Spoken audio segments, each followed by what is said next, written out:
नमस्कार मित्रांनो, मी डॉक्टर रवींद्र बाळापुरे सर्वांचं या सेशनमध्ये मी स्वागत करतो. आत्मनिर्भरता आणि कौशल्य विकास. कौशल्य विकासाद्वारे आत्मनिर्भरता या विषयावर मी आपणाशी संवाद साधणार आहे.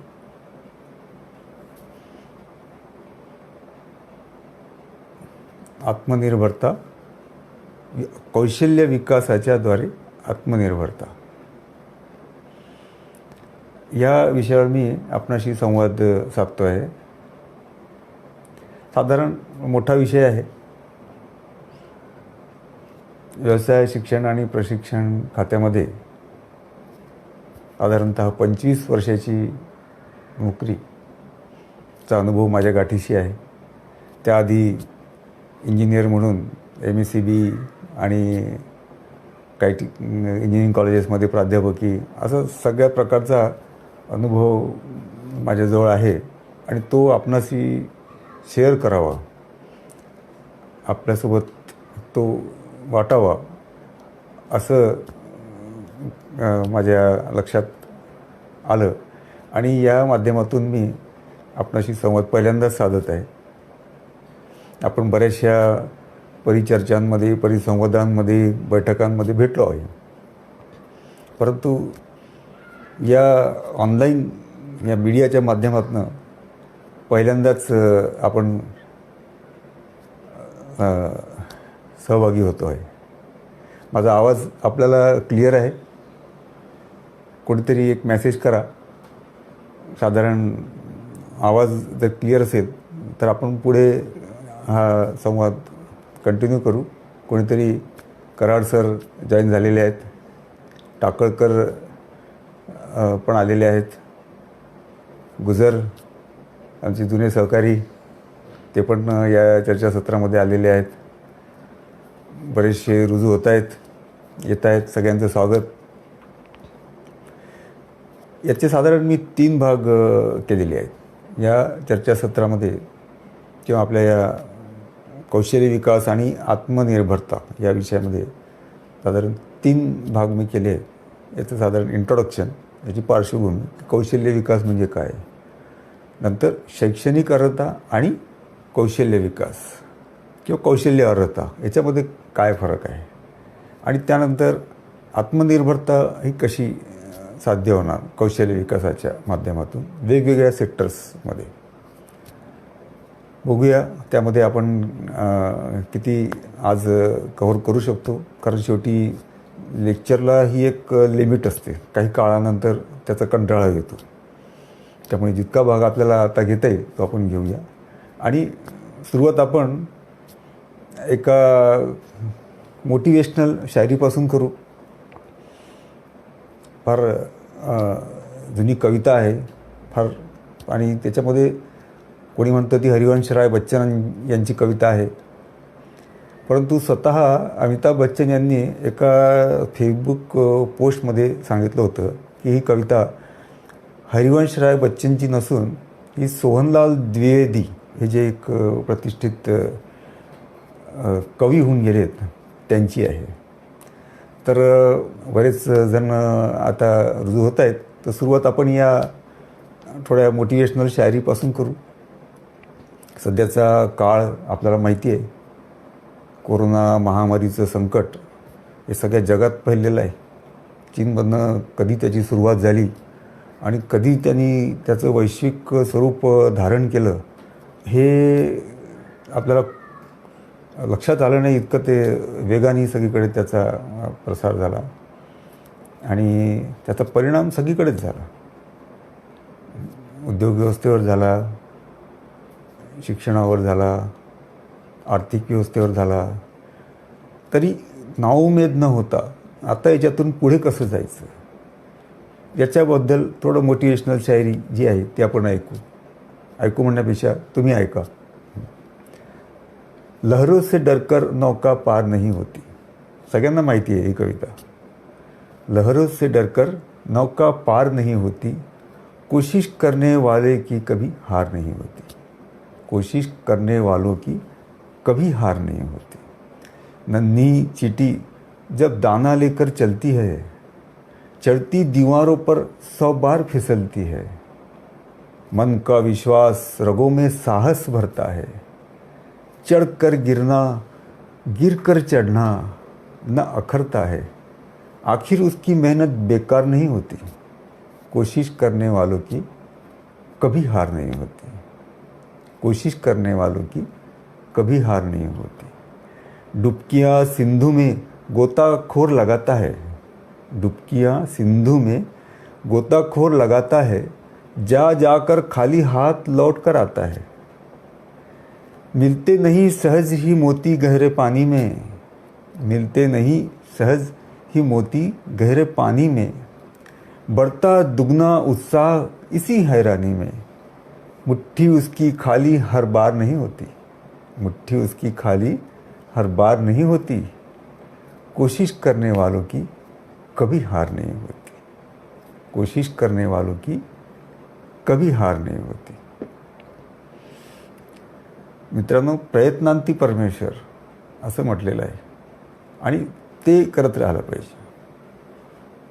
आव्हाने, संकटे कितीही निर्माण होतील, कितीही आयुष्यात येतील, परंतु त्याच्यातून आपल्याला वाट काढून, मार्ग काढून पुढे जायचं आहे, असं या शायरीमध्ये कवींनी सांगितलेलं आहे. कौशल्य हा सुद्धा भाग आहे, एक पायरी आहे, एक मार्ग आहे आत्मनिर्भर बनण्याचा. आता आपण यामध्ये जर बघायचं तर आजच्या काळामध्ये सध्या सगळीकडे कोरोना महामारीमुळे लॉकडाऊन, मग आता अनलॉक 1, 2, 3 हे सगळं चालू आहे. तर यामधून काही अपॉर्च्युनिटीजसुद्धा भारताकडे आलेले आहेत. चीन आणि अमेरिकाचे संबंध बिनसल्यामुळे आज मोठे मोठे उद्योग भारतामध्ये येण्याच्या तयारीत आहेत. ॲमेझॉन आज भारती एअरटेलसोबत टायअप करत आहे, त्याचं मोठं इन्फ्रास्ट्रक्चर येऊ घालत आहे. ॲपलसारखी मोठी कंपनी मोबाईल क्षेत्रातली, त्याचंसुद्धा प्रोडक्शन हे भारतामध्ये करण्याची मनीषा जाहीर केलेली आहे अमेरिकेने. असे कित्येक उद्योग, विशेष करून मॅन्युफॅक्चरिंग सेक्टरमधील, हे आज भारतामध्ये येण्यास उत्सुक आहे. पण आपली ती तयारी आहे का? तेवढी मॅन पॉवर, तेवढे कुशल कारागीर आपल्याकडे आहेत का? आणि नाही आहेत, ही आपली अपॉर्च्युनिटी आहे. त्यामुळे आपल्याला त्या अपॉर्च्युनिटीकडे आता त्याचा वाट आपल्याला बघायची. ती कशी मिळेल, त्याकरता कुठलं शिक्षण घ्यावं लागेल, काय केलं म्हणजे मला ती कौशल्य माझ्या हातात येईल. बरेच जणांना वाटतं की हा 130 कोटीचा लोकसंख्येचा आपला देश आहे, यामधून मला काय मिळणार, मी काय करू शकतो. इतकी मोठी कॉम्पिटिशन आहे, सगळे आहेत, की बेरोजगारीची रांग लागलेली आहे. आता मी काय करू शकणार यामध्ये? तसं नाही आहे मित्रांनो. मनुष्य जेव्हा जन्माला येतो, आपल्याला ईश्वराने आई वडिलांच्या माध्यमातून जन्माला घातलं आहे. या पृथ्वीवर आपण आलो आहोत, ते काहीतरी उद्देश त्यामध्ये आहे. प्रत्येक जीवाचा काही ना काही अर्थ आहे. फक्त गरज आहे ती त्यांनी ओळखायची. स्वतःला ओळखणं ही फार महत्त्वाची गरज आहे. आणि मनुष्यामध्ये कौशल्य आहेतच. मुळातच पुष्कळ 64 कला आहेत म्हणतात. त्यातल्या काही कला निश्चित प्रत्येकामध्ये आहेत. फक्त त्याला त्या ओळखता आल्या पाहिजे. मनुष्य जेव्हा जन्माला येतो तेव्हा सगळ्यात पहिले तो काय करतो? अभिनय करतो, रडतो, हातवारे करतो. पहिली कला जो शिकतो ती अभिनयाची. आणि त्यानंतर तो हळूहळू काहीतरी सांगायचा प्रयत्न करतो, बोलायचा प्रयत्न करतो. मग नंतर चालायचा प्रयत्न करतो आणि असं करत करत हळूहळू तो मोठा होतो आणि कौशल्य प्राप्त करत जातो. पण हे कौशल्य प्राप्त तो का करतो? मी जे स्कूल ऑफ आर्टमध्ये 1-2 वर्ष काम केलं आहे. महाराष्ट्र राज्याचा कला संचालक मी होतो. त्यावेळेस माझी तिथल्या प्राध्यापकांसोबत बरेचदा आमचे संवाद व्हायचे, काही चर्चा व्हायची, वादविवाद व्हायची.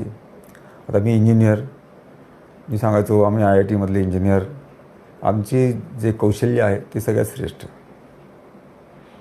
आणि ते म्हणायचे नाही, अभिजात कला जी आहे ती सगळ्यात श्रेष्ठ. मनुष्य जगतो कशा करता? हा प्रश्न जेव्हा त्यांनी मला विचारला तेव्हा मी पण बुचकळ्यात पडलो की खरंच आपण जगतो कशा करता? म्हटलं नाही, आपण जगतो म्हणजे काम करण्याकरता. सगळं आपण वेळेमध्ये कुठे इंजिनियर म्हणून आपण कुठे ऑटोमोबाईल निर्माण करतो, कुठे काय निर्माण करतो, याच्याकरता आपण जगतो. तो म्हणाला पण हे सगळं का करता? तुम्ही AC निर्माण केला आहे तो का? तुम्ही हे सगळं निर्माण केलं आहे हे कशा करता? शेवटी त्यांनी मला पटवून दिलं की नाही, मनुष्य हा कलेकरता जगतो, त्याचं जीवन सुंदर करण्याकरता तो जगतो. आणि त्याकरता मग आता त्या अभिजात कला कुठल्या आहेत? तर त्या आहेत, अभिनय आहे, शिल्प, नाट्य, बऱ्याच आहेत. तुम्ही जर कलाक्षेत्रावरती जर आपण एक वेगळं लेक्चर यामध्ये घेऊ शकतो. आणि माझे बरेचसे सहकारी मित्र त्यामध्ये आहेत की जे माझ्यापेक्षाही चांगलं त्या कलाक्षेत्राबाबतीत सांगू इच्छितात. अभिनय आहे, कला आहे, चित्रकला आहे, शिल्पकला आहे, टेक्स्टाईल आहे, अप्लाइड आर्ट आहेत. बऱ्याचशा त्यामध्ये गोष्टी शिकण्यासारख्या आहेत. आपले महाराष्ट्राचे सध्याचे मुख्यमंत्री माननीय उद्धव ठाकरे साहेब हे सुद्धा कलाक्षेत्रातून आलेले आहेत.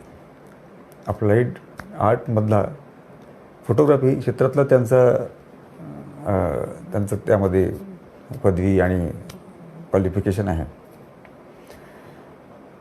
आणि या कलेला लागणाऱ्या ज्या गोष्टी आहेत त्या इंजिनियर निर्माण करतो कौशल्याच्याद्वारे. त्यामुळे सगळ्यात पहिले येते ती कलेचं शिक्षण हे सुद्धा खूप चांगलं आहे. त्या क्षेत्रातसुद्धा खूप संधी आहेत, आपण त्यावर निश्चित पुढे बोलू. आणि त्यानंतर येतं कौशल्य किंवा त्याला काय व्यवसाय शिक्षण, प्रशिक्षण वगैरे आपण जे म्हणतो हे त्यामध्ये येतं. आणि परंतु हे खरं आपल्याला सिस्टीममध्ये मिळतं का? आजच्या ज्या शिक्षण व्यवस्था आहे त्या शिक्षण व्यवस्थेमध्ये आपल्याला हे शिक्षण मिळतं का?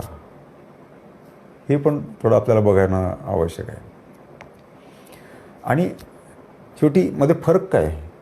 सामान्य शिक्षण आणि कौशल्य शिक्षण किंवा व्यवसाय शिक्षण यामध्ये फरक काय? शेवटी शिक्षणामध्ये किंवा व्यवसाय शिक्षणामध्ये नॉलेज, स्किल आणि ॲप्टिट्यूड किंवा ॲटिट्यूड हे 3 भाग महत्त्वाचे. नॉलेज कॉम्पोनंट, स्किल कौशल्याचा भाग आणि तिसरा आहे कल, त्याचे ॲस्पिरेशन्स हे पण खूप महत्त्वाचे आहे. आणि तो भाग कमी जास्त प्रमाणात होतो. सुरुवातीला कौशल्याचा भाग जास्त, सैद्धांतिक भाग कमी, आणि तो पुढे पुढे जसजशी लेवल आपली वाढत जाते तसतशी ते भाग वाढत जातो. पण सध्या त्या पद्धतीची परिस्थिती आहे का? माझ्याकडे काही NSDCच्या स्लाईड्स आहेत. कुठल्या तरी कॉन्फरन्समध्ये गेलो असताना त्या माझ्याकडे होता, त्या मी तुम्हाला काही दाखवून बघतो इथे. मला शक्य झाल्यास ते आपण यामध्ये तुम्ही पण बघू शकता. यामध्ये बघा, मध्ये जो आहे हा आहे विद्यार्थी, हा मध्ये जो दिसतोय हा आहे विद्यार्थी. एका बाजूला आहेत एज्युकेशनल ट्रेनिंग इन्स्टिट्यूट्स, हे सगळी शिक्षण पद्धती ही जी आहे हे सगळी शिक्षण पद्धती आहे. आणि दुसऱ्या बाजूला आहेत एम्प्लॉयर्स, उद्योजक, व्यवस्थापक की ते. आणि बघा, हे दोघंही त्या विद्यार्थ्याला किंवा त्या युवकाला खेचत आहेत. आता हे खेचत आहेत, परंतु त्याचं ॲस्पिरेशनचा कोणीच विचार करत नाही. त्याचा कल कुठे आहे, त्याला काय आवश्यकता आहे याचा कोणीच विचार करत नाही. आणि त्यामुळे काय होतं आहे की 56% इज ड्रॉपआउट. तुम्ही बघाल 56% ड्रॉपआउट आहे हायर एज्युकेशनला, साधारण 11वी-12वीला. हे स्टॅटिस्टिक जे आहे हे ILOने आणि NSDCने त्यांनी त्यांच्या सर्व्हेमधनं केलेलं आहे. आणि 54% यूथ म्हणजे युवक जे आहेत त्यांना आजही असं वाटतं की त्यांना जे शिक्षण मिळते आहे याच्यामधनं त्यांना रोजगार मिळत नाही, असं त्यांचा समज आहे. समज आहे म्हणजे त्यांना वाटतं, खात्री आहे की त्यांना त्यातनं रोजगार मिळत नाही. 52% एज्युकेशनला वाटतं की नाही त्यांना मिळालाच पाहिजे, कारण आम्ही त्यांना एवढं शिक्षण दिलेलं आहे. आणि 53% एम्प्लॉयर्सना वाटतं की त्यांना जे शिक्षण दिलं गेलेलं आहे ते आमच्या काहीच कामाचं नाही. असा एक प्रकारचा थोडा विसंवाद आपल्या सिस्टीममध्ये आहे. ड्रॉपआउटचं एक तुम्ही प्रमाण बघा. यामध्ये क्लास वर्ग 1 ते 5 यामध्ये 73 मिलियन ड्रॉपआउट आहे. 1 मिलियन म्हणजे 10 लाख. हे त्याचं प्रमाण तुम्ही बघा.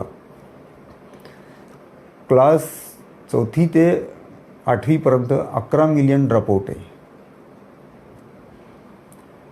9वी ते 12वीपर्यंत 27 मिलियन ड्रॉपआउट आहे. पुढे डिप्लोमा याला 20 मिलियन ड्रॉपआउट आहे. साधारण 27 million students dropout at the under graduate level, इतका ड्रॉपआउट त्यामध्ये आहे. आणि पुढे आपण बघा आता प्रोजेक्शन्स जे 2022मध्ये जे प्रोजेक्शन्स केलेले आहेत ते जवळपास 11 टाइम्स मॅनपॉवर ही 2022मध्ये लागणार आहे. सध्या जी उपलब्ध आहे 61.5 मिलियन, पुढे जी लागणारी आहे ती 678 मिलियन्स, म्हणजे जवळपास 11 टाइम्स मॅनपॉवर जी आहे कॅपॅसिटी ही आपल्याला लागणार आहे. म्हणजे जवळपास 22 बिलियन पर इयर हे आपल्याला मिलियन पर इयर आपल्याला ही मॅनपॉवर लागणार आहे. तर ती आपली तयारी आहे का हे बघायला पाहिजे. बाकीच्या याच्यामध्ये आपण नंतर बघू.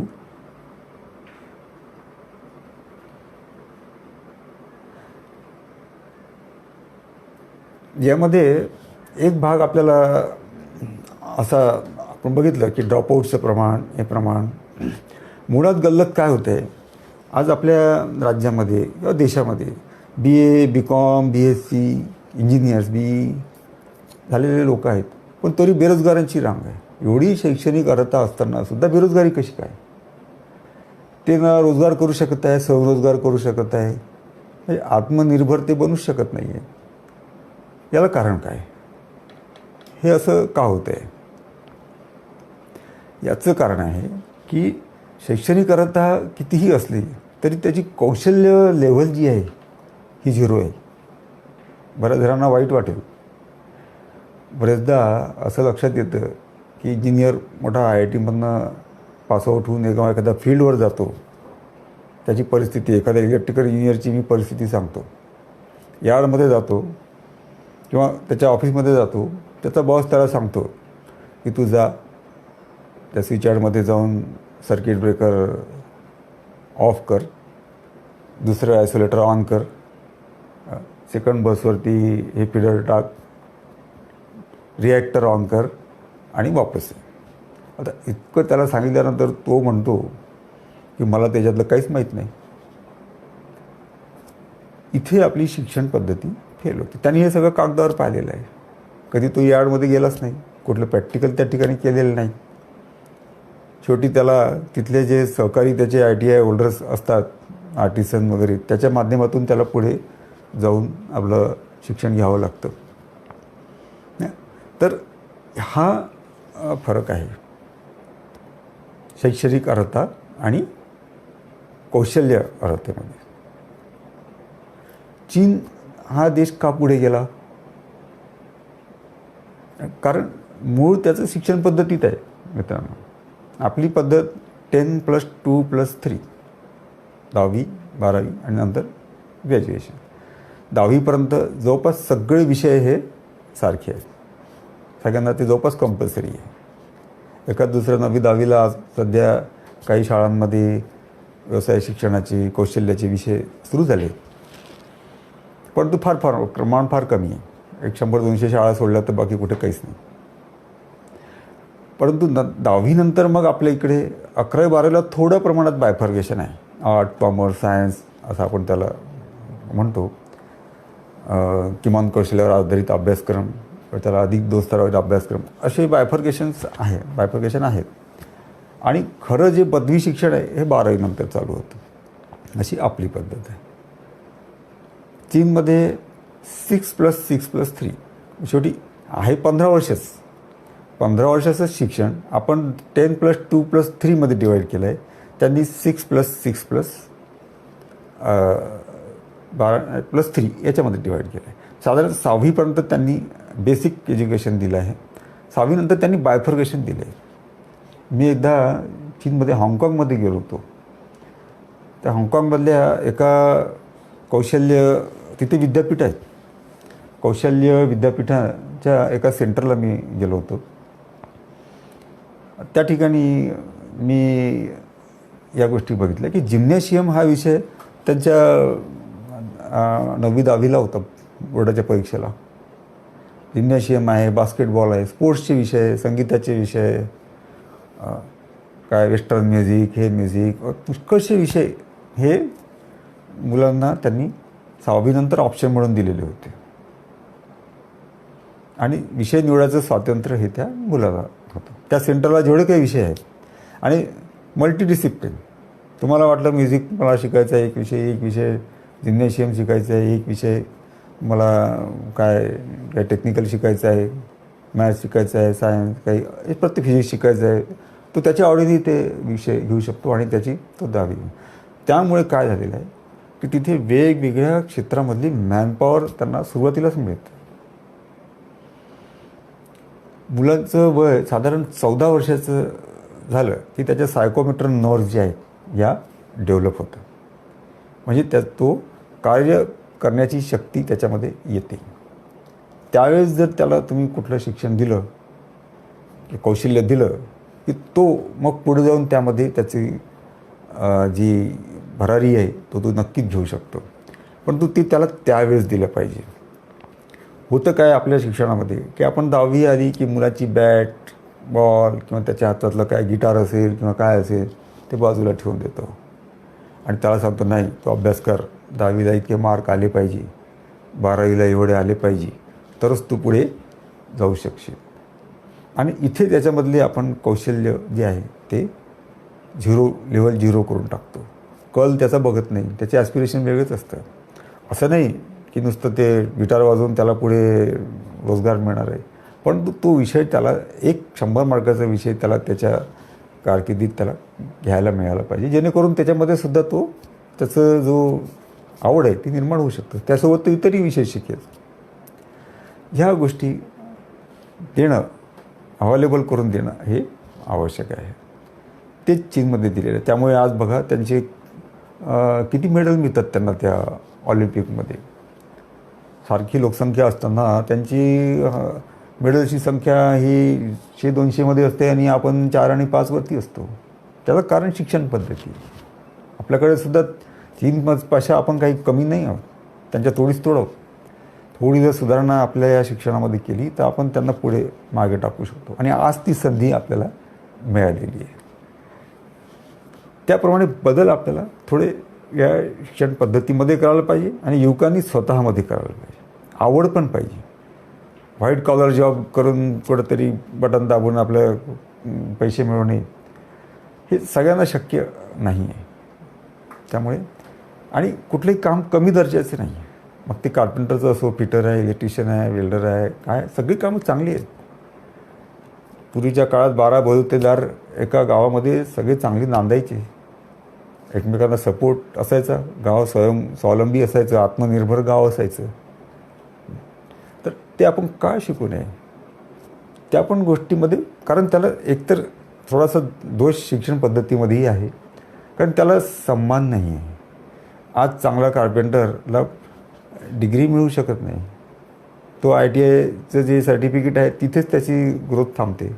पुढे त्याला जायचं असेल तर तो मग त्याला परत कुठेतरी BA-BComला जाणे, BScला जाणे किंवा मग पॉलिटेक्निकला कुठेतरी डिप्लोमाला ॲडमिशन काही ठिकाणी काही पर्सेंटमध्ये मिळतात. परंतु त्याच्याच क्षेत्रामध्ये त्याला डिग्री आज पण आपल्याला देता येत नाही. आणि हा एक भाग झाला.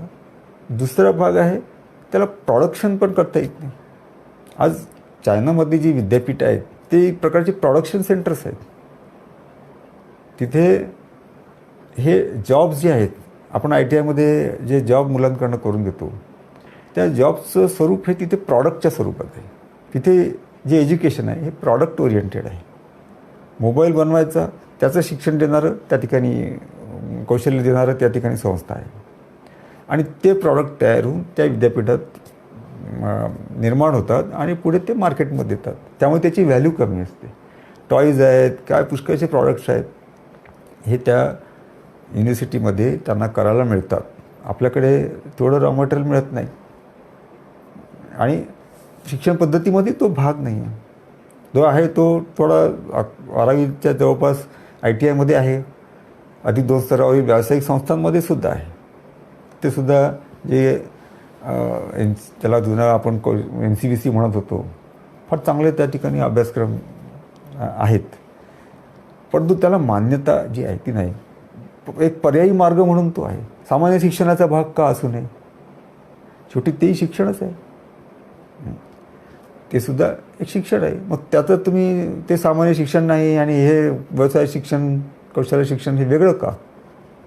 मुलांमध्ये त्यामुळे एक गल्लत निर्माण होते की नाही हे वेगळं आहे, हे सामान्य शिक्षण नाही. त्यामुळे हे कौशल्य शिक्षण जे आहे हे सामान्य शिक्षणाचा भाग होणं आवश्यक आहे. पर्यायी ठीक आहे, आपण करतो. ITI पुष्कळ वर्षापासून कारागीर पुरवत आहे देशाला. आज जे काही कारखाने उभे आहेत त्यामध्ये सर्वात जास्त सहभाग हा ITIचा आहे. परंतु आता अजूनही वेगवेगळ्या सेक्टर्समधली मॅनपॉवर लागणार आहे. ITIमध्ये मॅन्युफॅक्चरिंग सेक्टरला लागणारी मॅनपॉवर आपण भरपूर प्रमाणात निर्माण केली, पण तिचा विस्तार वेगवेगळ्या सेक्टरमध्ये सुद्धा करणं आवश्यक आहे. आणि जर तो या ITIच्या माध्यमातून होत नसेल तर शाळा कॉलेजेसमध्ये या गोष्टी आणल्या पाहिजे. तर ह्याचा भाग त्याकडं कौशल्य विद्यापीठं पाहिजे. कौशल्य विद्यापीठांची संख्या अजूनही बोटावर मोजण्या इतकी आहेत. आणि जे आहेत ते सुद्धा खरोखर कौशल्य शिक्षण देत आहेत का इंजिनिअरिंगचं शिक्षण देत आहेत हे आपण त्यांनाच विचारा. ते नाही आहे. जोपर्यंत ITIच्या मुलाला डिग्रीचं शिक्षण तिथेच मिळत नाही. ITIमध्ये आज बघा किती मोठे मोठे इन्फ्रास्ट्रक्चर आहे. मी चायनामध्ये त्या हाँगकाँगमध्ये बघितलं, तेवढ्या इन्फ्रास्ट्रक्चरमध्ये कमीत कमी 7 ते 8 प्रकारचे ग्रॅज्युएशनचे कोर्सेस चालू शकतात. एवढं इन्फ्रास्ट्रक्चर आज आपल्याकडे ITIमध्ये आहे, NCVC कॉलेजेसमध्ये आहे. तिथे त्याची का डिग्री त्याला मिळू नये? का तसे अभ्यासक्रम तयार होऊ नयेत? हा सगळ्या गोष्टींचा विचार केला ना, कारण आता ती संधी आहे. आता त्यामधली मॅनपॉवर लागणार आहे. बरेचसे कामगार विस्थापित झालेत. महाराष्ट्रामधनं झुंडीच्या झुंडी जाताना आपण बघितलेत बघा. खूप विदारक चित्र आपण TV वर बघितलं. हे कामगार आपले वापस जात आहेत. हजारो किलोमीटर पायी चालत ते गेलेत. आता हे परत येतील का? काही प्रमाणात येतील, पण सगळे नाही येणार. मग त्यांची जागा ही आपल्या राज्यातल्या युवकांनी घेणं आवश्यक आहे. सोडा ते व्हाईट कॉलर जॉबचे स्वप्न, कष्ट करण्याची तयारी घ्या. आणि ते जर केलं तर आज हे कामगारांची जागा आपण भरून काढू शकतो. आणि त्याला शासनाने सुद्धा सन्मान दिला पाहिजे. त्याच्या स्किलचं आपण मूल्यमापन करून त्याला त्याप्रमाणे सर्टिफाय केलं पाहिजे. त्याला डिग्री म्हटलं पाहिजे. कार्पेंटरला काय फॅब्रिकेशन किंवा आपण काय म्हणतो त्याला फर्निचर टेक्नॉलॉजीमधील त्याला डिग्री द्यायला काय हरकत आहे? त्याचं कौशल्य हे वाढत असतं. तो काही जे आयुष्यभर कार्पेंटर राहत नाही. उद्या जाऊन तो पुढे त्याच्यातही पण त्याच्या हाताखाली 10 कार्पेंटर्स तयार होतात. मग त्याला तुम्ही का डिग्री देत नाही? कारण ती व्यवस्था आपल्याकडे नाही. ती होणं आवश्यक आहे. म्हणजे एक कौशल्य विद्यापीठांची संख्या 100-200 असायला पाहिजे. चायनामध्ये ती मी जेव्हा त्यावेळेस बघितलं तर 100च्या वर होतं. आता तर कित्येक असतील. त्याची नावही बदललीत. आता आपण स्किल डेव्हलपमेंट म्हणतो, तिकडे त्याला आता अप्लाइड सायन्सेस म्हणतात. म्हणजे स्किल हे शेवटी काय आहे की ॲप्लिकेशन ऑफ सायन्स आहे. त्यामुळे आता तिथल्या युनिव्हर्सिटीजना ते अप्लाइड सायन्सेस म्हणतात. आणि त्याच्यामुळे तिकडे आज जो सगळ्या प्रकारचा जो वर्ग आहे हा त्या ॲडमिशन करता तिकडे जातो आहे. इवन आपल्या देशातनं सुद्धा आता MS अप्लाइड सायन्समध्ये करण्याची एक प्रवृत्ती वाढत चालली आहे, कारण त्याच्यामध्ये ॲप्लिकेशनचा पार्ट जो आहे हा जास्त आहे. त्यामुळे ह्या गोष्टींची थोडा बदल शिक्षण पद्धतीमध्ये आवश्यक आहे. सामान्य शिक्षणामध्ये वेगवेगळ्या संधी निर्माण करणं आवश्यक आहे. आता आपण एक स्लाईड मी तुम्हाला दाखवतो की साधारण कोणते सेक्टर्स आहेत की ज्यामध्ये आपल्याला भरपूर रोजगाराच्या संधी मिळणार आहेत. आणि मग त्यानंतर आपण परत शैक्षणिकता आणि कौशल्य अभिवृद्धीकडे येऊ. हे बघा, यामध्ये साधारण हे सेक्टर्स जे मी इथे दाखवतो आहे. ऑटोमोबाईल सेक्टर हा एक इमर्जिंग सेक्टर आहे आपल्या देशामध्ये. ब्युटी अँड वेलनेस, ब्युटी पार्लरचा सेक्शन नाही, याच्यामध्ये वेलनेस म्हणजे आरोग्य हा सुद्धा भाग आहे.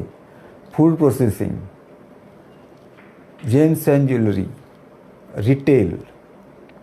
आता रिटेल सेक्टरला आता त्यांनी त्याला BFSI असं म्हणतात, ते banking, finance services and insurance असं BFSI सेक्टर त्याला आता म्हणतात.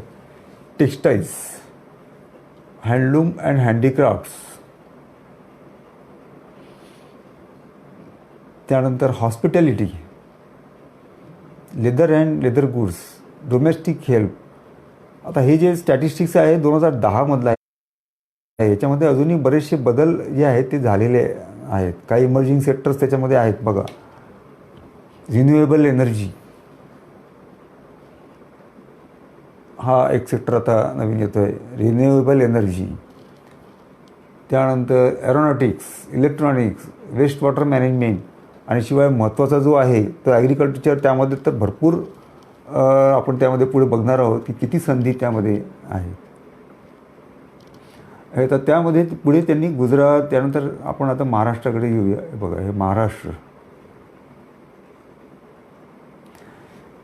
इथे एक थोडं स्टॅटिस्टिक्स आपण बघा, किंवा एक फार इंटरेस्टिंग ज्यामध्ये एक भाग आहे.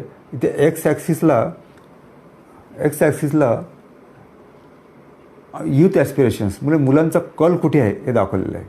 आणि इकडे वाय ॲक्सिसला इन्क्रिमेंटल मॅन पॉवर रिक्वायरमेंट म्हणजे manpower requirement versus aspirations, मुलांचा कल, असा हा ग्राफ आहे. आता यामध्ये आपण इथे बघूया वरती, इथे ITES ऑर्गनाइज रिटेल किंवा त्याला BFSI म्हणतो. इथे सगळ्यात जास्त प्रमाणात डिमांड आहे मॅनपॉवरची आणि मुलांचा कलसुद्धा सगळ्यात जास्त आहे. त्यामुळे इथल्या मॅनपॉवरला आपल्याकडे कमी नाही, भरपूर आहेत. त्यामुळे आता बघा IT इंजिनियर्ससुद्धा थोडे मागे म्हणजे बेरोजगारीचंच त्यामध्ये येत आहेत, कारण तिकडे कल आता खूप झालेलं आहे. तिकडे रोजगार आहे म्हटल्यानंतर पुष्कळ कम्प्युटरचे कॉलेजेस आणि हे ते आणि निघालेत, आणि त्यामुळे आता तिथे मॅनपॉवर भरपूर आहे. त्यानंतर येतो tourism and travel and hospitality. या क्षेत्रामध्ये सुद्धा भरपूर आपण बघा मुलांचा कल पण आता वाढता आहे आणि मॅनपॉवर डिमांडसुद्धा भरपूर आहे. हे महाराष्ट्राचं स्टॅटिस्टिक्स आहे. त्यानंतर फूड प्रोसेसिंग, ऑटो कॉम्पोनंट्स हा व्यवसाय. यामध्ये कल भरपूर आहे. थोडं ऑटो कॉम्पोनंटमध्ये आता थोडी डिमांड जी आहे थोडी कमी झाली आहे, पण बरं त्यामानाने हे ॲस्पिरेशन मात्र मुलांचं तिकडे कल जो आहे हा भरपूर आहे. आता हा जो भाग आहे हा थोडासा बघण्यासारखा आहे. बघा, सर्वात जास्त जी डिमांड आहे ही बिल्डिंग अँड कन्स्ट्रक्शन आणि अनऑर्गनाइज सेक्टर म्हणजे ज्यामध्ये आपल्याला कारखान्यांमध्ये कामगार लागतात, तो सेक्टर सगळ्यात जास्त त्या ठिकाणी डिमांड आहे, पण तो कल फार कमी आहे. त्याचं कारण काय, तर आपल्याला व्हाईट कॉलर जॉब करण्याची सवय.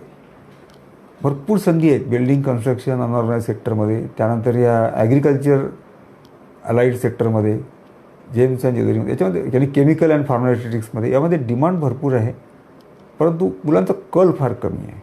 तर असं हे साधारण चित्र थोडंसे आहे. यामध्ये आपण जिथे आता डिमांड जास्त आहे तिकडे युवकांनी वळायला पाहिजे, असं थोडक्यात मला यामध्ये आपल्याला सांगायचं आहे. आणि आता आपण एक भाग बघूया की याकरता शासनाने काय केलं आहे. केंद्र शासनाने यामध्ये भरपूर प्रयत्न केलेत. नॅशनल स्किल डेव्हलपमेंट कॉर्पोरेशन एक निर्माण केली. त्यामधनं बरेचसे सेक्टर स्किल काउन्सिल्स जे आहेत ते तयार झालेत. प्रत्येक जिल्ह्याचा राज्याचा सर्वे करून त्यांनी कुठल्या क्षेत्रात किती मॅनपॉवर लागणार आहे हे सगळं बघून सेक्टर स्किल काउन्सिलने त्यांची एक योजना तयार केली. आणि त्यामध्ये 2 भाग महत्त्वाचे आहेत की क्वालिफिकेशन पॅक किंवा त्याला आपण म्हणतो जॉब रोल, आणि दुसरं आहे NOS नॅशनल ऑक्युपेशन स्टँडर्ड. म्हणजे त्यांनी सुरुवातच अशी केली. शिक्षण पद्धती सध्याचं काय परिस्थिती आहे ते विचार न करता सध्या देशामध्ये कुठले कुठले व्यवसाय आहेत, कुठले कुठले कौशल्य आहेत की जे लागतात वेगवेगळ्या क्षेत्रातले, आणि हे करण्याकरता त्यांनी त्या प्रत्येक कौशल्याला एक नाव दिलं आहे, एक नंबर दिला आहे. त्याला आपण म्हणतो NOS नॅशनल ऑक्युपेशन स्टँडर्ड. आणि हे सगळे कौशल्य एकसारखे जे आहेत, एका पर्टिक्युलर एका जॉब रोलकरता जे लागणारे कौशल्य आहेत हे एकत्रित करून त्यांनी त्यामध्ये त्याला क्वालिफिकेशन पॅक असं नाव दिलं आहे. आणि त्यामध्ये त्याला त्यांनी जॉब रोल असं म्हटलेलं आहे. आणि हे जॉब रोल जे आहेत बरेचसे लोक रुजू झालेले आहेत. मी खरं त्यांचा उल्लेख करायला पाहिजे.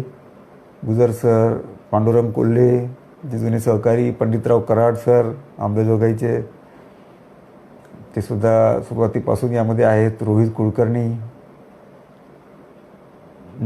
त्यानंतर गोपाल कृष्ण पुजारी, प्रशांत देव, सुरेश मोरे, वैशाली साठे, कृष्णा लांजेवार, उदय कोल्हे पाटील, आनंद देशपांडे, सुभाष फाटक, विद्या वाघ, आनंद देशपांडे यांनी कॉमेंट केली आहे. सर, MCVC विद्यार्थ्यांना मुख्यमंत्री रोजगार योजनेतून किमान 50,000पर्यंत भांडवल उत्पन्न झाल्यास हे विद्यार्थी स्वयंरोजगार करतील. यामुळे मोठ्या शहरातील स्थलांतर थांबवता येईल. चांगली सूचना त्यामध्ये आहे. आणि आता यामध्ये स्नेहा निमदेव, सतीश देवकरे, बाळासाहेब घुगे आमचे या लेंड हँडमधील जुने सहकारी आहेत. अनिता कुमार या खूप चांगल्या साहित्यिका आहेत. आनंद देशपांडे, अभय बेदरकर, जया कुकडे, सुभाष तायडे, कुमुदिनी किरंगे, राजेंद्र माने, प्रकाश ठुबे, बालाजी मुंडे, कल्पना बाफना, कृष्णा जाधव. नमस्कार सर, खूप छान उपक्रम आहे. मला एक विचारायचे आहे, सध्या ITIमध्ये होत असलेले ऑनलाईन शिक्षण खरंच इफेक्टिव्ह आहे का? चांगला प्रश्न विचारला आहे आपण. निश्चित त्याच्यामध्ये मी तुम्हाला उत्तर देईन. एकनाथ नवघाणे, राजीव ढोबळे, बालाजी मुंडे, नमस्कार. विजय कोरडे, आमचे औरंगाबादचे सहकारी. इंद्रा गुप्ता, माझ्या IIT रुडकीच्या सहकारी आहेत. सोबत शिकलेलो आहे आम्ही. आज तिथे त्या HOD आहेत इलेक्ट्रिकल डिपार्टमेंटला. गोविंद जाधव, निलेश ठाकूर, श्याम आचार्य, विनोद पुराणिक, माझा बालमित्र, दिल्लीला मोठ्या कंपनीमध्ये आता IT इंजिनियर आहे. रघुनाथ बोडके, कमलाकर पाटील, सागर दळवी, राजेश्वर गायकवाड पाटील, मारुती टेकावडे, महेश म्हस्के. 2022मध्ये 11 टाइम्स जॉब निर्माण होईल, पण कोणत्या कोणत्या क्षेत्रामध्ये ते निर्माण होतील? चांगला प्रश्न आहे. मी मगाशी काही सेक्टर्सची नावं सांगितलीत, त्यामध्ये पूर्ण वाचली नाहीत मी, ती परत स्लाईड आपल्याला दाखवतो. LB म्हस्के, ईश्वरदास शेकापुरे, ते वरुडचे जे सर, हर्षद देशमुख, श्रीकांत जळगावकर, सुनील देसाई, कृष्णा जाधव, सध्या ITIमध्ये प्रशिक्षण देणारा वर्गसुद्धा कॅपेबल आहे का याचा विचार होणं खूप महत्त्वाचं आहे. चांगलं आहे, आपलं म्हणणं बरोबर आहे. मला आरोप नाही करायचा, पण सध्याची वस्तुस्थिती काय आहे याचा पण विचार व्हायला हवा. सुनील देसाई हे फार चांगले पत्रकारिताही करतात आणि आपल्या शिक्षण क्षेत्रात पण त्यांचं चांगलं नाव आहे. सर, आपल्या राज्यात व्होकेशनल आणि स्किल डेव्हलपमेंटला आगामी काळात किती भवितव्य आहे? चांगलं भवितव्य आहे सर, फक्त थोडा बदल तुम्ही म्हटलं आहे. NOS आणि NSKBद्दलची माहिती तीच आता मी देत आहे सध्या. मंगेश पुणकर एक चांगले प्राचार्य, अनुभवी प्राचार्य. जया डहाळे माझी बहीण, तीसुद्धा ऐकते आहे. राजेश्वर वशिष्ठ फार चांगले प्रतिष्ठित कवी आहेत. फार छान छान कविता साहित्य क्षेत्रातल्या त्यांच्या आहेत. पद्मराज भोकरे, मंगेश पुणकर. पूर्वीच्या काळापेक्षा आता ITIमधील प्रशिक्षणात विद्यार्थी संख्येच्या प्रमाणात कच्चा माल उपलब्धतेचे प्रमाण कमी झाल्याने याचा थेट परिणाम कौशल्य प्रशिक्षणावर होत आहे. यावर मात कशी करता येऊ शकेल? फार चांगला महत्त्वाचा प्रश्न विचारला आहे आणि खरं आहे सर. रॉ मटेरियलशिवाय कुठलंही प्रशिक्षण होऊ शकत नाही. ऑनलाईन प्रशिक्षण, तांत्रिक प्रशिक्षण हे नाही शक्य. तुम्हाला मशीनवर काम करणं हे आवश्यकच आहे. त्याने रॉ मटेरियल भरपूर प्रमाणात देणं आवश्यक आहे. जर ठीक आहे, शासनाला काही आर्थिक बंधन असतील तर आपल्याकडे फार चांगली स्कीम होती, प्रोडक्शन ओरिएंटेड ट्रेनिंग सिस्टीम. त्यामधनं बाहेरून जॉब घेऊन ते सुद्धा आपल्याला करायला पाहिजे आणि त्याचं प्रोडक्शन होणं आवश्यक आहे. प्रत्येक ITI किंवा प्रत्येक अधिक 2 स्तरावरचं जे MCVC कॉलेज आहे हे एक प्रोडक्शन सेंटर असलं पाहिजे. सेवा देणारं क्षेत्र ते असलं पाहिजे. ती कॅपॅसिटी तिथल्या शिक्षकांमध्ये पण आहे आणि विद्यार्थ्यांमध्ये पण आहे. गरज आहे त्यांना प्रोत्साहन देण्याची. त्यांना प्रोत्साहित जर केलं तर तिथे खूप मोठा एक कारखानाच तिथे तयार करू शकतात आणि प्रशिक्षण हे त्यामधूनच मिळणार आहे. प्रॅक्टिकलमधूनच प्रशिक्षण मिळणार आहे. थेअरी ठीक आहे, थेअरी लागतेच असं नाही, पण असंही नाही का आजकाल जी परीक्षा होते नुसतं टिकमार्क करण्याची, त्याच्या पण मी विरुद्ध आहे. मुलांना ड्रॉईंग काढता आलंच पाहिजे. त्यांच्या हत्यारांची चित्र काढणे, प्लॅन, एलिव्हेशन, थोडं आयसोमेट्रिक व्ह्यू, या गोष्टी आल्याच पाहिजे मुलांना. त्याची परीक्षा जर नाही झाली तर मुलं कशी तयार होणार? काही गोष्टी थोडेसे बदल आवश्यक आहेत. उदाहरणार्थ एखादा कलाकार, त्याला जर स्केचिंग वगैरे शिकवलं नाही, रंगांची माहिती दिली नाही तर तो काय चित्र काढणार? ऑनलाईन तर काय चित्र काढणार आहे तो? तेवढं तर त्याला आलंच पाहिजे. तसंच कौशल्याचं पण आहे. त्यांनी मशीनवर काम करणं आवश्यक आहे. CNC मशीन वगैरे आहे तो नंतरचा भाग आहे. बेसिक कौशल्य जे आहे ते त्याला यंत्रावर काम केल्याशिवाय येणार नाही. आणि त्यामध्ये एक प्रश्न जो विचारला शिक्षकांचा, माझा अनुभव मी सांगतो की जुने शिक्षक, जुनं ते सोनं जे म्हणतात ते खरं आहे. ठीक आहे, त्यांना काय इंग्लिशमध्ये त्यांना बोलता येत नसेल, काही करता येत नसेल, पण जे कौशल्य जुन्या शिक्षकांमध्ये होतं, अजूनही काही असतील, ते अजूनही नव्या पिढीमध्ये आलेलं नाही आहे. कारण त्यांचा दोष नाही, त्यांच्या त्या एज्युकेशनमध्येच ते आलं नाही. मेकॅनिकल इंजिनियर झाले आहेत, डिप्लोमा मेकॅनिकल आहे, वेल्डिंग करता येत नाही. स्पष्ट सांगतात प्राचार्यांना, आम्हाला नाही आहे सर, आम्ही काय थोडा वेळ 1 तास वेल्डिंग केलं असेल पूर्ण त्या कारकिर्दीमध्ये 3 वर्षात. तर हे चुकीचं आहे. ITI ही तर मी तर म्हणतो इंजिनिअरिंग, पॉलिटेक्निक या विद्यार्थ्यांना ITIच्या द्वारेच पुढे नेलं पाहिजे. जसं मेडिकल कॉलेजमध्ये इंटर्नशिप करणं हे आवश्यक आहे 2 वर्ष डॉक्टरला, तसंच या डिग्री होल्डर्स, डिप्लोमा होल्डर्सना ITIमध्ये इंटर्नशिप करणं आवश्यक आहे. त्यांनी 2 वर्ष या ITIमध्ये दिलेच पाहिजे. प्रत्यक्ष काम केलंच पाहिजे. प्रॉडक्ट निर्माण केले पाहिजे. नुसते जॉब आपले काही 5-6 जॉब जे असतात ते करून चालत नाही. जर्मनीची जी सिस्टीम आपल्याकडे काही काळ आपण केली होती, ती सिमीचे जे काही मॉडेल्स वगैरे आपण करत होतो, वर्किंग मॉडेल्स होते, ते म्हणजे जॉब प्रॉडक्ट्सच होते. तशा पद्धतीची शिक्षण पद्धती आज आवश्यक आहे. कारण आज आपल्याकडे मार्केट येणार आहे, डायरेक्ट उत्पादन करायचं आहे. आत्मनिर्भर बनायचं तर उत्पादन करणं हे आवश्यक आहे. मल्टी स्किल तो असणं आवश्यक आहे. बऱ्याचशा गोष्टी मला आपल्याला बोलायच्या आहेत. वेळ फार कमी आहे. 14च मिनटं राहिली आहेत. उद्याही आपण काही गोष्टी बोलू, सेक्टर वाईज बोलू. मग अशी जे एका सरांनी विचारलं की कुठल्या कुठल्या सेक्टर्सना डिमांड आहे, ते सेक्टर्सची नावंसुद्धा. असं आता सगळ्यात जास्त जर डिमांड असेल तर मॅन्युफॅक्चरिंग सेक्टर. आता इंजिनिअरिंग सेक्टर ही फार वाईट टर्म झाली, पण इंजिनिअरिंगमध्ये मॅन्युफॅक्चरिंग सेक्टर आहे, ऑटोमोबाईल सेक्टर आहे, कन्स्ट्रक्शन सेक्टर आहे आणि बऱ्याचशा फॅब्रिकेशनचे सेक्टर आहे. याला भरपूर डिमांड आहे. ते पुढे आपल्याला येईल. त्या क्वालिफिकेशन पॅकमध्ये मी तुम्हाला दाखवेल की कुठले कुठले जॉब रोल आज डिमांडिंग आहेत, ज्याच्यामधून आपल्याला लक्षात येईल की कुठे आपण जायला पाहिजे, मुलांनी काय करायला पाहिजे. बघा, मार्केटमध्ये नोकरी जी मिळणारी आहे ती काही BA, BCom, BSc, BE म्हणून मिळणार नाही आहे. जी शैक्षणिक अर्थ आहे. त्याला जी नोकरी मिळणार आहे, जे जॉब रोल मिळणार आहेत, त्याची नावं काही वेगळीच आहेत, ती आपण आता पुढे बघू. आणि त्या जॉब रोलला लागणारी शैक्षणिक अर्हता जर असेल तर त्याला कारखान्यामध्ये मागणी राहील. जसे ITIमधले जे ट्रेड्स आहेत ते स्पेसिफिक आहेत. इलेक्ट्रिशियन, फिटर, वेल्डर, काय machinist, tool and die maker, भरपूर असे आपले ट्रेड्स आहेत की जे नावानेच लक्षात येतं की हा मुलगा काय करू शकेल. त्यामुळे त्याला कुठेही रोजगाराचा प्रश्न निर्माण होत नाही. ठीक आहे, प्रशिक्षणामध्ये काही सुधारणा आवश्यक आहे. मी सांगितलं त्याप्रमाणे की रॉ मटेरियल देणं आवश्यक आहे.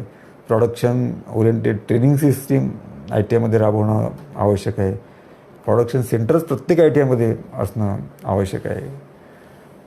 तर याप्रमाणेच इतर ज्या आपण कॉलेजेस आहेत त्या ठिकाणी तसे स्पेसिफिक जॉब रोल्सचं शिक्षण दिलं गेलं पाहिजे. मग ते कॉमर्समधले असो, ते काय काय जॉब रोल्स आहेत ते मी तुम्हाला सांगेल. जर आज नाही कवर झाले तर उद्या आपण बघू, प्रत्येक सेक्टरमधले बघू. अतिशय छान छान जॉब रोल आज मार्केटमध्ये आहे, परंतु ते शिकवणारी शिक्षण पद्धत कॉलेजेसच नाहीत. कुठेतरी मग शिकाऊ उमेदवारी करावं लागतं एखाद्या मोठ्या कारागिराकडे की त्या क्षेत्रातल्या माणसाकडे, आणि मग त्याला तो कौशल्य मिळतं, परंतु ते देणाऱ्या संस्था नाहीत. त्यामुळे त्यामध्ये बेकारीचं प्रमाण आपल्याला दिसून येतं. हे बघा, हे मी पुढे तुम्हाला काही 1-2 स्लाईड्स दाखवतो. पूर्वीच्या काळापेक्षा कच्चा माल मी बघितलं. कुणकर सरांनी फार चांगला प्रश्न विचारला होता. राजन सुरवसे, सुनील देसाई यांनी पण विचारलं आहे की शासन तेवढे लक्ष देत नाही. खरं आहे सर, सुनील देसाई सर, आपण जे म्हणताय ते फार करेक्ट आहे. लक्ष देत नाही कारण काय, पर्यायी व्यवस्था म्हणून आहे ते एक आहे. त्या कौशल्य शिक्षण should be a part of general education. तर त्याच्यामध्ये ॲटोमॅटिक लक्ष राहील. वेगळा पर्यायी ठेवून चालणार नाही. तो मग ITIपर्यंतच तो येऊन त्याला फुलस्टॉप तो होऊन जातो. त्याला पुढे एक वाटचाल असली पाहिजे, तर त्याकडे लक्षही दिलं जाईल. आता आज कौशल्य विद्यापीठ करायचं तर कोणी करायचं हा पहिला प्रश्न येतो. टोलवाटोली चालू होते. विद्यापीठ करायचं उच्च शिक्षण, ते म्हणतात नाही हा तर कौशल्य शिक्षणाचा भाग आहे, नाही हा तर तंत्र शिक्षणाचा भाग आहे.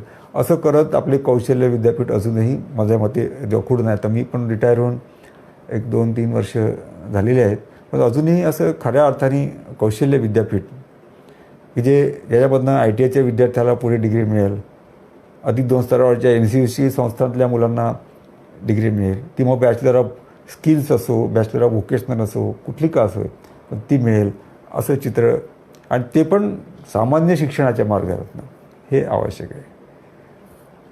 तर ह्या जेव्हा गोष्टी होतील तेव्हा आपण निश्चित आत्मनिर्भरता ही मिळेल मुलाला.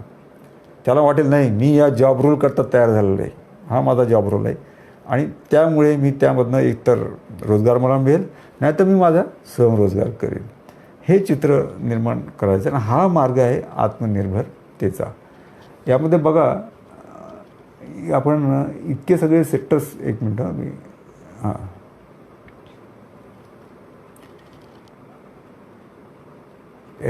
ह्या सेक्टर स्किल्स काउन्सिलनी जे केलेले क्वालिफिकेशन पॅक्स, त्याला जॉब रोल पण आपण म्हणतो, आणि NOS, त्यांनी बघा साधारण, तुम्हाला आता इथनं वाचता येईल की नाही मला लक्षात येत नाही, 22 SSC सेक्टर स्किल्स काउन्सिल आज आहे, त्यांनी 893 क्वालिफिकेशन पॅक्स म्हणजे जॉब रोल्स डिटेक्ट केलेले आहेत आणि ज्यामधून 2366 हे NOS त्याच्यामधनं आहेत.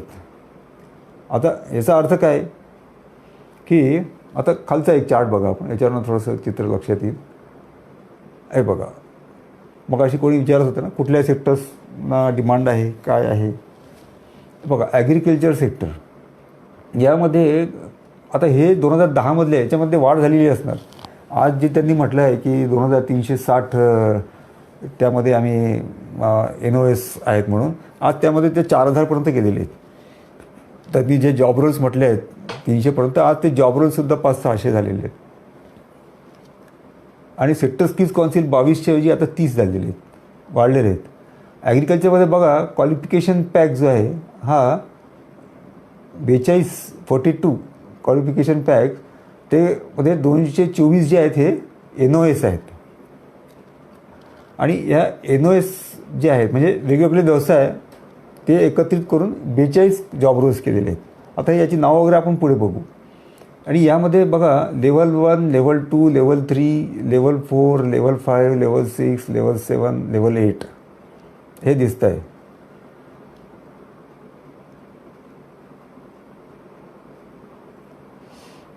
आता यामध्ये बघा की 2000 ॲग्रिकल्चर सेक्टर्समध्ये लेवल 4मध्ये सगळ्यात जास्त NOS जे आहेत हे आहेत बघा. 2000 लेवल 4मध्ये सर्वात जास्त जॉब रोल्स आहेत लेवल 4मध्ये. लेवल 4 ही आता आपण लेवल्सचं मी तुम्हाला एक स्लाईड दाखवतो कारण ते सांगितल्याशिवाय लेवल्स आपल्याला लक्षात येणार नाही.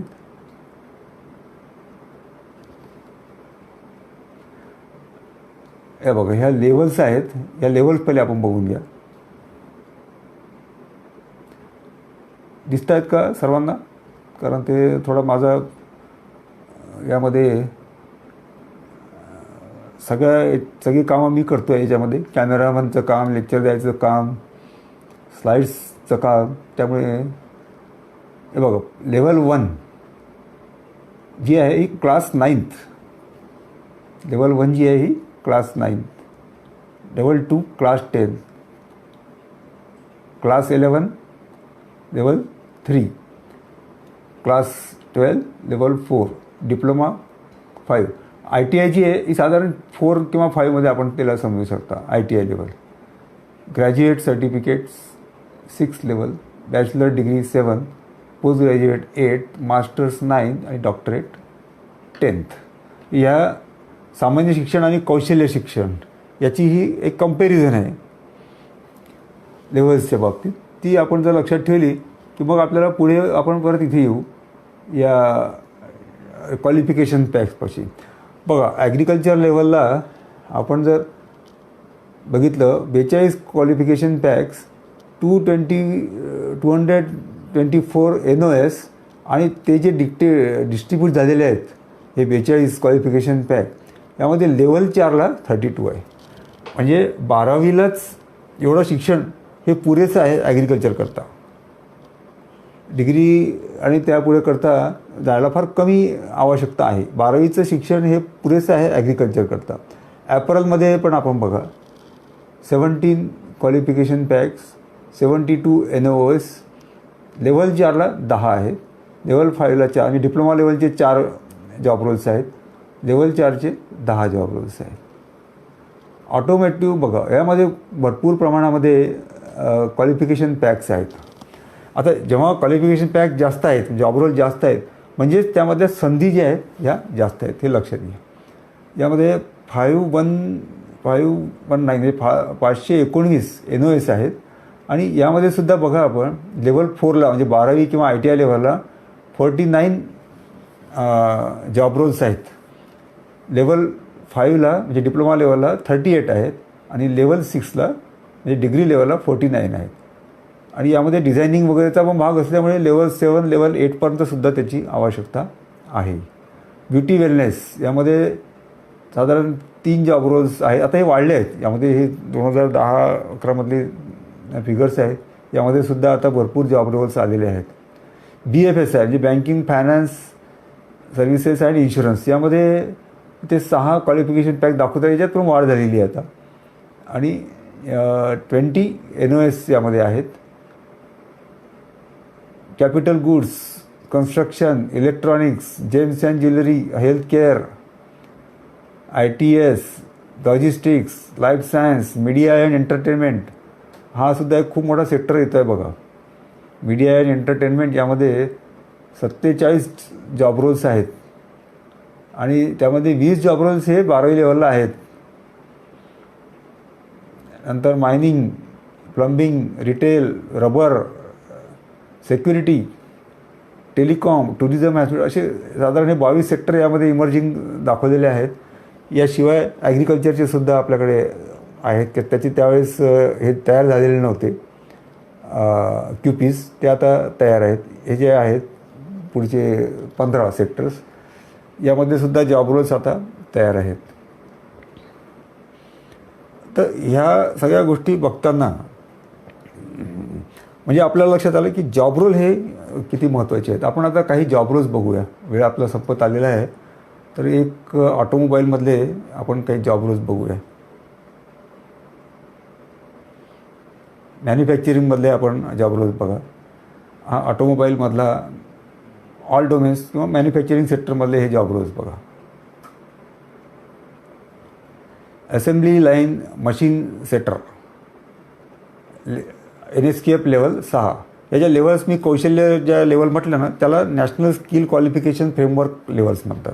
स्किल लेवल्स म्हणतात, स्किल क्वालिफिकेशन. आणि त्याची कंपॅरिझन आपण जनरल एज्युकेशनशी मगाशी केली. आता ही 6 लेवल NSQF लेवलचे assembly level line machine setter हा एक व्यवसाय आहे. असेंब्ली लाईन मशीन सेटर त्याला लागणारा जो QP कोड आहे म्हणजे क्वालिफिकेशन पॅक कोड हा आहे. आणि या क्वालिफिकेशन पॅकमध्ये गेल्यानंतर आपल्याला त्याचे NOS कोणते आहेत ते आपल्याला त्यामध्ये मिळतील. पुढे असेंब्ली लाईन सुपरवायझर 5th लेवलचा. त्यानंतर ऑटो कॉम्पोनंट असेंब्ली फिटर, असे हे बरेचसे जॉब रोल यामध्ये आहेत. Automobile painting technician, automobile paint shop assistant, casting line charge, casting line supervisor बघा. त्याच्या NSQF लेवल पण पुढे दिलेले आहेत.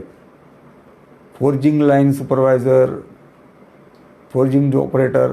आता हे जे आहेत industrial engineer, layout design, industrial engineer, workstation design, lathe operator, loading and unloading, असे जवळपास 171 हे जॉब रोल्स या ऑटोमोबाईल सेक्टरमध्ये आहेत.